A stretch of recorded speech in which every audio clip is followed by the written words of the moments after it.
You're listening to the RetireCoast podcast, where money, business, and lifestyle come together.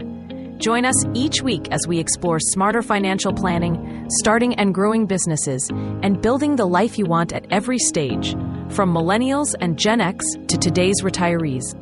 Thanks for returning to RetireCoast podcast.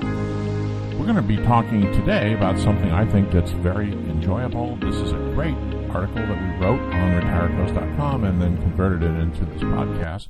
We're going to be talking about St. Patrick's Day on the Mississippi Gulf Coast. But before you run away, if you don't live here and aren't planning on coming down, what you'll hear on this is a whole lot of information about St. Patrick's Day, about the Irish, where they came into the United States, how much of the population that they comprise today, and a lot of other information. If you're Irish, you'll want to listen to this. If you're not Irish, but you're a history buff, you still want to listen to it. If you live on the Mississippi Gulf Coast, again, you want to listen to it.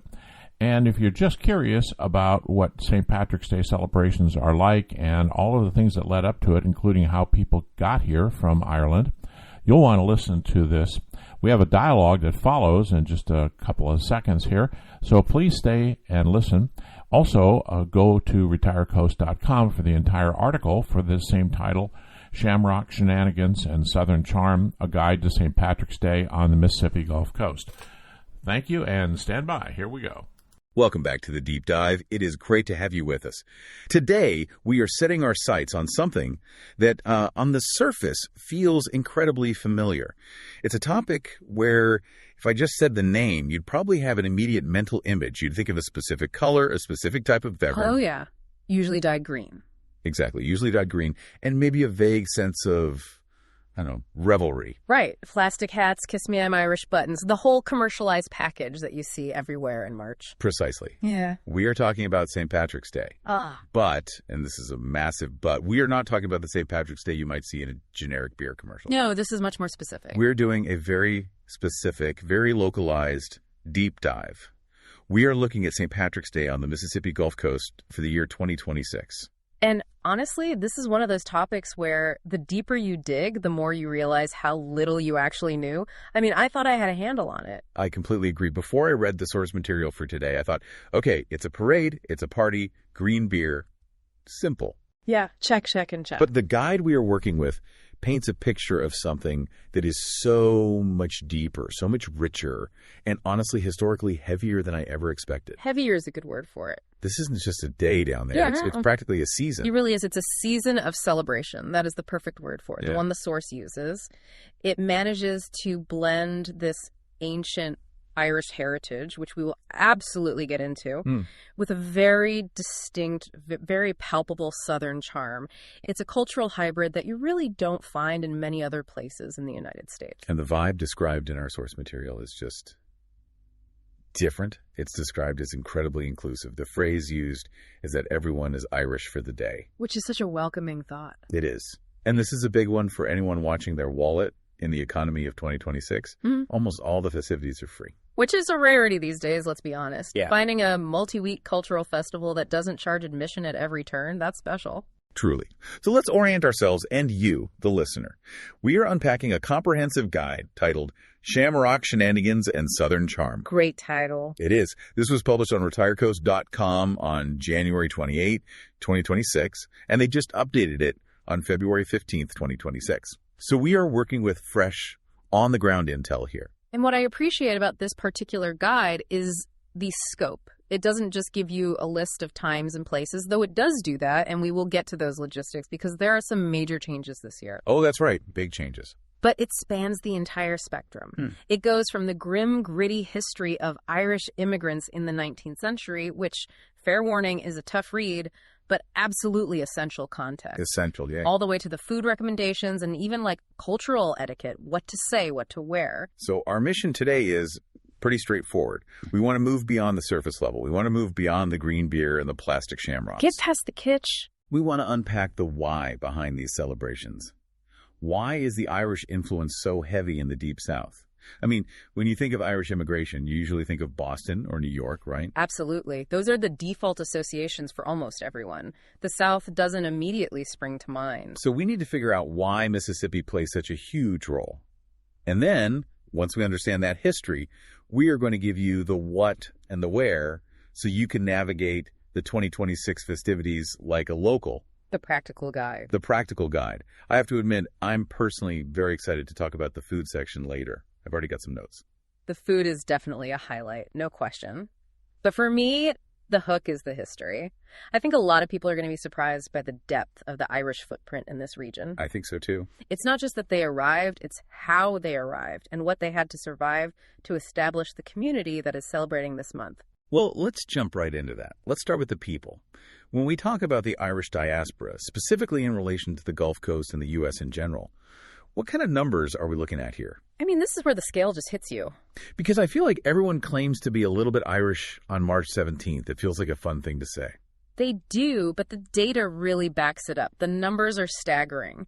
If you look at the 2026 census estimates provided in the source, we are seeing that approximately 9.2% to 9.5% of the total United States population claims Irish ancestry. Okay, 9.5% sounds like a significant chunk. But let's put that into perspective. What does that mean in raw numbers? We're talking about roughly 31 to 34 million people. 34 million people. 34 million. To give you a sense of scale, and this is the stat that really gets me, that is more than 5 times as many people with Irish roots living in the U.S. than there are people living in the country of Ireland today. Wait, say that again? More than 5 times the current population of Ireland. That is wild. There are more Irish Americans than actual Irish citizens by a factor of 5. That really illustrates the scale of the exodus, doesn't it? It does. It speaks to the massive, massive scale of the migration that happened over the last 2 centuries. It wasn't just a few ships. It was a demographic shift of epic proportions that fundamentally changed both countries. And so when we zoom in on Mississippi specifically, do the numbers hold up? Is it consistent with the national average? They do, and it's actually a bit higher. Roughly 10% to 12% of Mississippi residents identify as having Irish roots. So above the national average. Slightly above, yeah. Which, again, might surprise people who associate the state with other heritages. And is that spread evenly across the state? Or is it clustered in certain areas? It's definitely clustered. You find much higher concentrations in the coastal and river counties, places like Harrison, Hancock, and Adams County. Which makes perfect sense, right? Because they came by ship. They didn't fly into Jackson. Precisely. You have to put yourself in the mindset of the 19th and early 20th centuries. There were these huge waves of immigration, particularly around the Great Famine years in the mid-1800s. And here is the key connection that explains the Southern Irish identity. New Orleans. New Orleans, the gateway. The gateway. In the 1840s and 50s, during the peak of the famine exodus, New Orleans was the second largest port of entry for immigrants in the entire United States. Only trailing New York. Only trailing New York's Ellis Island. And there was a very specific and frankly very practical economic reason for this. It wasn't necessarily that everyone chose the South because of the weather or the culture. No, I might have guessed that. It was about cotton. Cotton. How does the cotton trade lead to Irish immigration? I'm not seeing the connection there. It's a fascinating, if grim, example of 19th century global supply chains.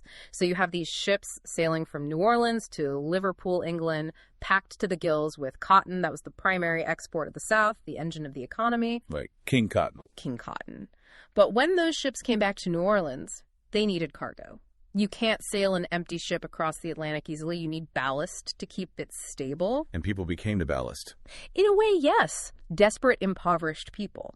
Often, passage on those returning cotton ships was significantly cheaper than booking passage to the Northeast ports like Boston or New York. So if you were a starving family in Ireland and you had very, very little money, the ticket to New Orleans was often the most affordable, or maybe the only option. It was the path of least resistance financially. So you had tens of thousands of Irish immigrants arriving in New Orleans, and from there, they spread out along the coast and up the river. So they land in New Orleans, and then what? Where do they go? They settled in port towns like Biloxi, Pass Christian, and Natchez, or they moved inland to work on these massive infrastructure projects that were being built at the time, like the Mobile and Ohio Railroad. So the cotton trade, something we associate so strongly with the history of slavery in the South, also inadvertently fueled the Irish population of the region. It's a classic example of how global economics shapes local demographics in ways you would never expect. The reason you have St. Patrick's parades in Biloxi and Ocean Springs today is directly tied to the cotton trade of the 1840s. Wow. Now, you mentioned infrastructure, and this brings us to a part of the source material that It really stopped me in my tracks. Yeah, this part is tough. We tend to romanticize the past, the immigrant spirit and pulling yourself up by your bootstraps and all that. Mm-hmm. But the reality for these immigrants was incredibly harsh. The guide mentions dangerous jobs. Can we unpack that? We have to. Because I think this is where the story turns from interesting demographics to human tragedy. It's the dark side of the history that explains the resilience we see today in the celebrations. The most potent and horrifying example provided in the source is the construction of the New Basin Canal in New Orleans. Okay. This took place between 1831 and 1838. And this was the project connecting Lake Pontchartrain to uptown New Orleans, right? Yeah. For shipping. Correct. A massive 6-mile-long shipping channel dug by hand. But you have to imagine the conditions. We are talking about digging a trench through mosquito-infested, fever-ridden swamps in the sweltering Louisiana heat. Just brutal, hot, and deadly work. There's yellow fever, malaria, cholera. It was a biological nightmare. And the local business owners in the city needed a massive labor force for this. They did. But here's the chilling part, the most chilling part of the entire guide. The business owners made a calculated decision. They refused to use enslaved labor for this project. Wait, they refused to use enslaved labor? That sounds completely counterintuitive for that time period in the South.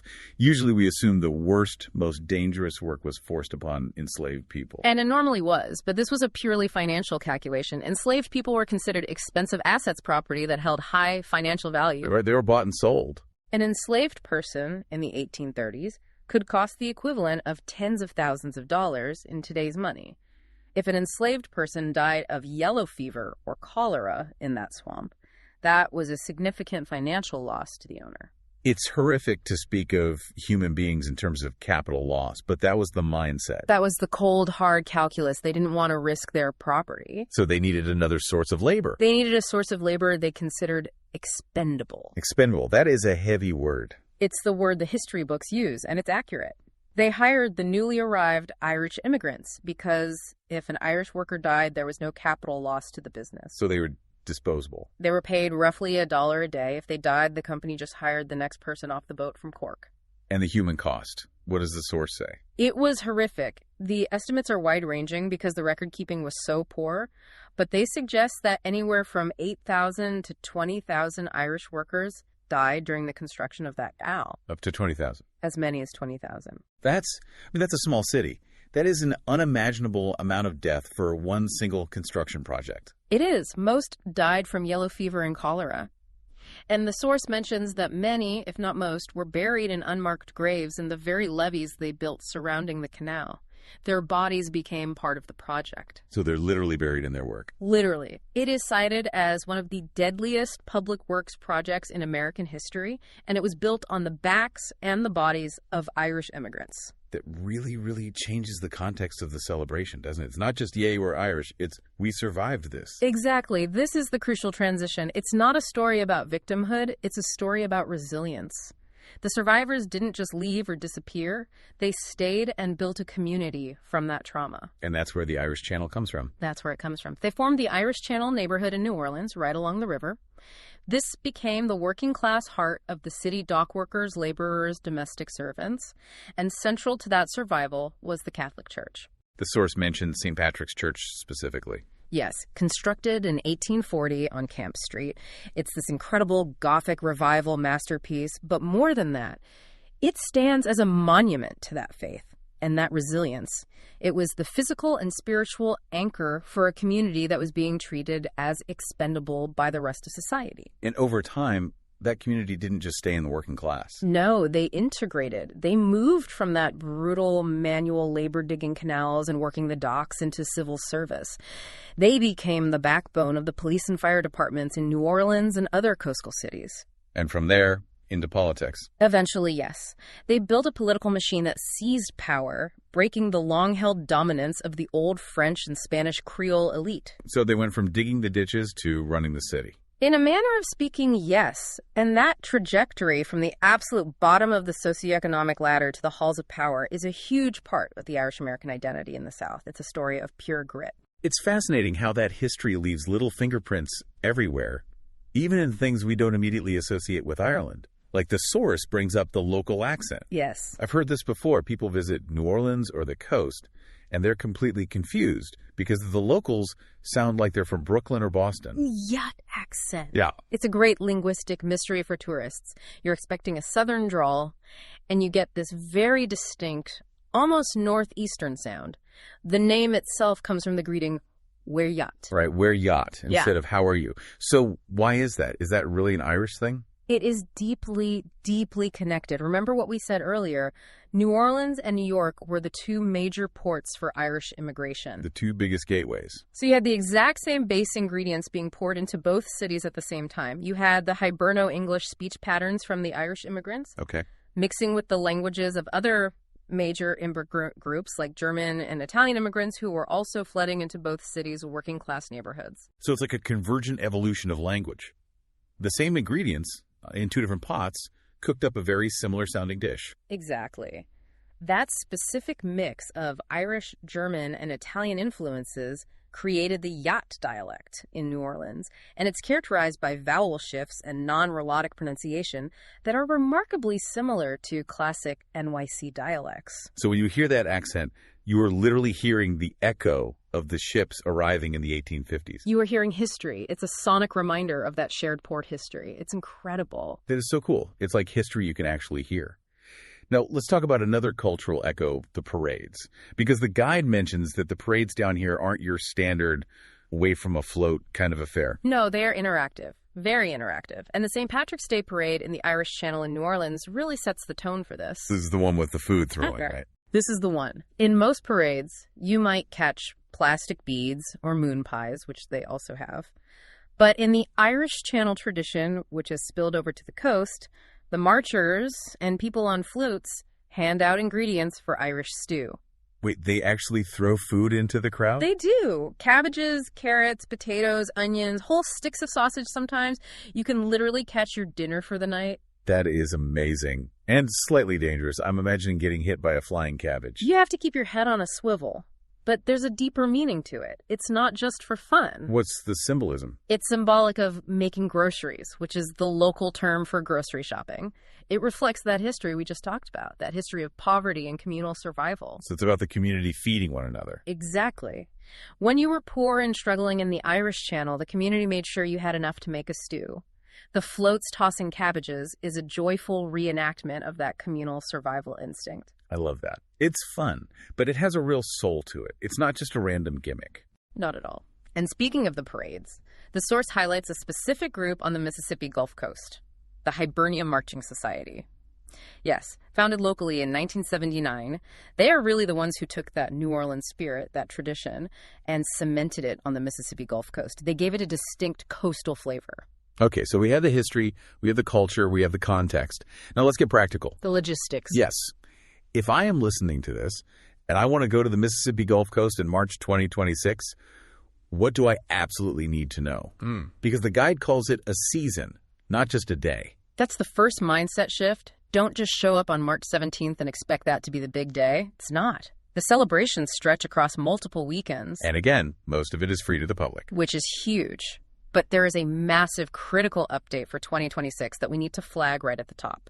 If you are a creature of habit and you go to the same spot every year for the big parade, you are going to miss it entirely this year. This is the headline news. This is crucial. The Hibernia Marching Society parade, the main event on the coast, has moved. For years, people associate it with Biloxi. But for 2026, it is no longer in Biloxi. Okay, so where is it? It is now in Ocean Springs. Ocean Springs. That is a big change. Why the move, does the source say? It doesn't specify why, but these things often come down to city logistics, funding, or just a desire to shake things up. The important thing is it's in Ocean Springs now. And what's the route? It's following the traditional Mardi Gras parade route in downtown Ocean Springs. So if you're familiar with that, you know where to go. But if you show up in Biloxi expecting the big parade on that Saturday, you're going to be very lonely. Okay, let's break down the calendar chronologically so everyone can plan their itinerary. We are looking at Saturday, March 14th, 2026. This seems to be the big day. March 14 is the heavy hitter. It's the centerpiece of the whole season. Yeah. And it starts early. How? 9:00 a.m. You have the St. Patrick's Day 5K at Point Cadet in Biloxi. So if you want to run off the calories before you consume them, that's your spot. It's a pretty festive run, lots of green outfits. And then the parades start in the afternoon. Right. At 1:00 p.m., you have two major parades kicking off at the exact same time. So you have to choose. You do. First, you have the big one, the Hibernia Marching Society Parade in its new location in downtown Ocean Springs. This will likely be the largest event. And the second option. Simultaneously, at 1:00 p.m., you also have the Pass Christian Crew of Blarney Parade in downtown Pass Christian. Okay, so you have to choose. You can't do both. You cannot. Pass Christian has its own unique smaller town charm. It's very beloved, but Ocean Springs is likely to be the larger, more crowded event, especially with the Hibernia move, so it depends on the vibe you're looking for. And then the party continues the next weekend. It's not all packed into one day. Not at all. On the following Saturday, March 21, you have the Waveland St. Patrick's Parade. That's at 1:00 p.m., and it runs right along Beach Boulevard. So if you missed the first weekend, or you just want a double dose of celebrations, Waveland is your destination for the 21st. Exactly. It spreads the fun out. Now, safety and etiquette. The guide has some specific advice on what to wear. And it's not just wear green. Well, let's start there.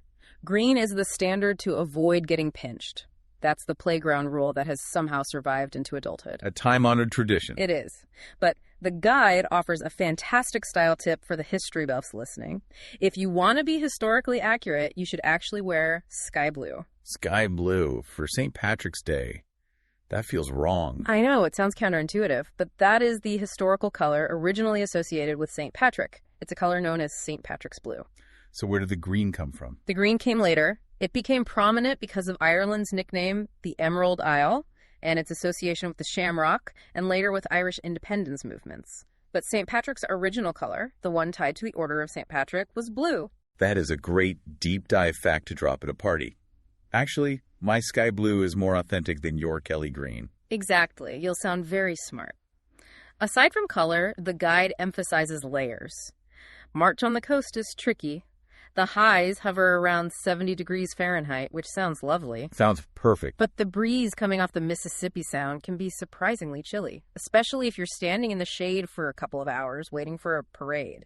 So a t-shirt with a light green or sky blue jacket is the way to go. That's the pro move.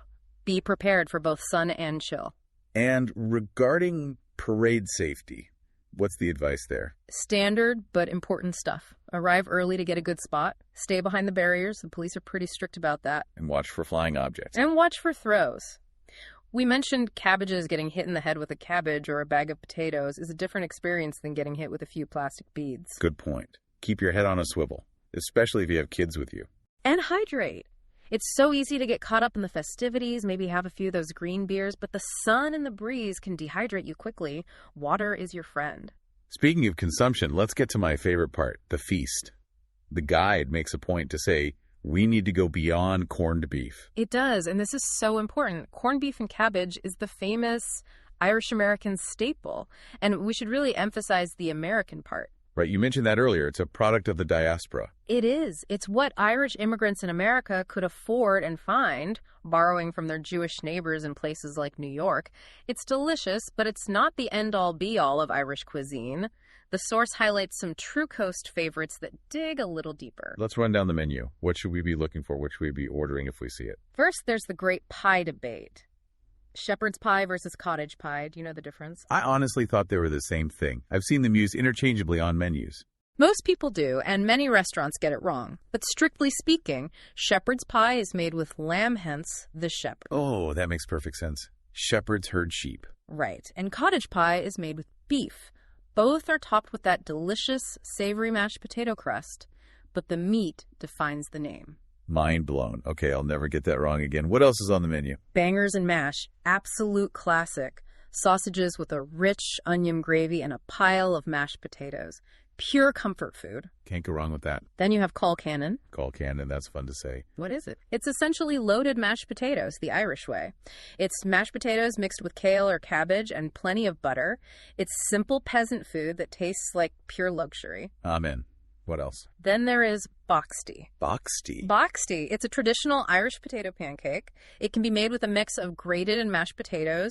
You can have it as a side dish, almost like a hash brown, or sometimes you see it used like a crepe or a wrap for other fillings. A potato wrap. I'm intrigued. And finally, the guide mentions the Dublin coddle. Coddle sounds like something you do to a baby, not something you eat. In this case, it's a slow-cooked stew, a one-pot meal. It's made with sausages, bacon or rashers, and potatoes and onions. It's a white stew, usually not tomato-based. It's the kind of thing you want to eat after standing in that cool breeze off the Sound for 3 hours. And you need something to mop all that up with. Essential. Soda bread. It's dense, it's crusty, and it's traditionally scored with a cross on top before baking. Why the cross? Well, the practical reason is it helps the bread cook evenly, but the legend says the cross is to let the fairies out so the bread can rise properly. I love that. Practical baking tips via folklore. Oh. So where are we eating this year? The guide lists some 2026 specific recommendations. Right. So if you are in Gulfport, Kelly's Sports Pub is a top recommendation. It's described as having an authentic style, kilt-clad servers, and they run pub grub specials all weekend. It's got that energetic classic pub vibe. And for Ocean Springs, where the big parade is. You'll want to go to McKinney's Irish Pub. The source calls this the epicenter of Irish culture on the coast. And since the big parade is in Ocean Springs this year, McKinney's is going to be ground zero. Expect it to be packed. And they're doing an event too, right? They are. They are hosting a Shamrock run and beer walk on March 14th, so it will be the hub of activity all day long. And there's a casino option too for a different kind of vibe. Yes, the Island View Casino Resort in Gulfport. They have a tradition of transforming their dining options for the holiday. The buffet usually has the stew and corned beef, but the Dockside Deli there does these creative twists. Like what? The guide mentions corned beef tacos or Reuben quesadillas. Corned beef tacos. That is the ultimate melting pot food right there. Isn't it? An Irish-American ingredient, prepared in a Mexican format, served in a casino in Mississippi. That's America on a plate. It's a beautiful thing. It's culinary evolution in action. Okay, we have the food. We need to wash it down. What's on the drink menu beyond the obvious? Well, you have the classics, which are classics for a reason. The stout Guinness is the gold standard, of course. The spirits Irish whiskey like Jameson, Bushmills, or for something a little more premium, Redbreast. And you can drink those neat, on the rocks, or in an Irish coffee. An Irish coffee is perfect for that morning parade start, warms you right up. But there's some deeper cuts here, too, in the source. Yes, the guide mentions poitín. Poitín. How do you spell that? Poitin. Poitín. Okay. What is it? It's a traditional white spirit. Think of it as Irish moonshine. It was formerly illicit, made in small pot stills out in the countryside. It's traditionally made from potatoes or grain. It's potent stuff, so tread carefully. Good to know. And for those who want something lighter than a stout or moonshine. Cider is a great choice. Magners, which is sometimes branded as Bulmers in Ireland itself. It's crisp, refreshing, and a nice alternative if you don't want a heavy stout or hard liquor. And, of course, the guide acknowledges the elephant in the room, the drink that's everywhere. Buy green beer. It's inevitable. You can't escape it. It is. The guide calls it the fun option. You'll find it at all the pub crawls and parties. It's not traditional in Ireland in the slightest, but it is deeply traditional in American celebrations. You just have to embrace it. Now, as we are enjoying these beverages, we need to know what to say. Section 6 of our deep dive covers legends and toasts. Let's clear up a common misconception about the clover first. This is a pet peeve of botanists and historians alike, so it's good to get this right. The shamrock, or seamrog, in the Irish language, is specifically a 3-leaf plant. It is not a 4-leaf clover. So the 4-leaf one is just for luck in general, but the 3-leaf one is the St. Patrick's symbol. Precisely. The 4-leaf clover is a genetic anomaly, a mutation, but the shamrock has a specific theological story tied to it. The Trinity, right. Right. The lore says St. Patrick used the 3 leaves of the shamrock to explain the Holy Trinity, the Father, the Son, and the Holy Spirit to the pagan Irish. One plant, 3 distinct parts. It was a perfect visual aid. So the 3 leaves represent that unity in faith. And over time, it also came to represent the luck of the Irish and the resilience of the people. So if you are wearing a 4-leaf clover, you're just celebrating general luck. If you're wearing a shamrock, you're on brand for the holiday. Good to know. Now help us out with the toasts. The guide provides some traditional ones so we can sound like we know what we're doing. The most essential one, the one you'll hear all day, is slint. Okay, pronunciation check. It's sláinte. S-L-A-W-N-cha. A sláinte. It literally means health. It's the standard multi-purpose toast, like saying cheers. Sláinte. Got it. What else have we got? Then you have the famous road blessing, which is more of a formal toast or a farewell. May the road rise up to meet you. May the wind always be at your back. May the sun shine warm upon your face. The rains fall soft upon your fields. And until we meet again, may God hold you in the palm of his hand.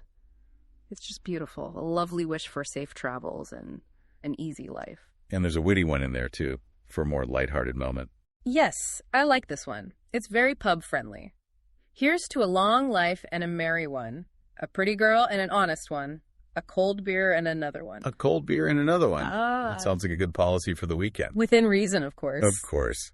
So as we wrap up this deep dive, let's try to synthesize all of this. We started with a guide for 2026, but we ended up talking about fever swamps, 19th century economics, potato famine, church architecture, and linguistic evolution. And I think that's the power of these seasons of celebration. It's so easy to dismiss them as just a party, just an excuse to drink. Which on some level they are. And that's fine. But what we are really seeing on the Mississippi Gulf Coast is a living history. It's a mix of that profound resilience, surviving the canal, surviving the hard times, and this distinct Southern adaptation. The Southern Irish identity. It's its own thing. It really is unique. The food, the Yat accent, the tradition of throwing cabbages from a float. It's an American subculture that exists nowhere else in the world. And the big single takeaway for anyone planning to go in 2026. The one thing they have to remember. Logistically, Ocean Springs, March 14th. Do not go to Biloxi for the Hibernia Parade. That is the headline news. Ocean Springs, March 14th. Locked in. But on a deeper level, I'd encourage you, the listener, to think about that idea of identity that was mentioned in the source. The guide makes this really interesting comparison. What's that? In 1776, people in America were figuring out who they were as a nation. A century later, in the 19th century, the Irish were literally building the infrastructure of the South at an almost unimaginable cost. They were building the country while trying to survive in it. Exactly. Mm-hmm. And today, what we see is that immigrant traditions don't just survive in a vacuum, they evolve. They blend with the local soil, with other cultures, and become something new. So it's not a museum piece, it's alive. Yeah. Alive. So here's the final thought. When you raise that glass of green beer in Mississippi, or when you catch a cabbage from a parade float, you are participating in a very specific, localized history of survival and joy. You are celebrating the fact that people came to a hard place, did hard, deadly work, and still found a reason to sing and dance and feed each other. That is a beautiful thought. It's not just a party, it's a victory lap for survival. Slaying to that. Slaying to. Thanks for joining us on this deep dive into St. Patrick's Day on the Mississippi Gulf Coast 2026. We'll see you on the parade route. Definitely. Look for us. We'll be the ones in sky blue. Trying to catch cabbages. Absolutely. See you next time. Please return to RetireCoast podcast. We cover a lot of territory, mostly about retirement, about your financial well-being. We have a complete section on millennials and Gen X's that deal with their financial health and retirement. So we cover a number of areas in our blog, which is retirecoast.com. And then we also cover some of the same articles with our podcast. Often they're embedded in the articles themselves. So if you haven't listened to other podcasts, you might see one at the bottom. So please return to retirecoast.com podcast and also our website. We also have a YouTube channel, and we post on that occasionally. Thank you for coming, and we hope to see you again.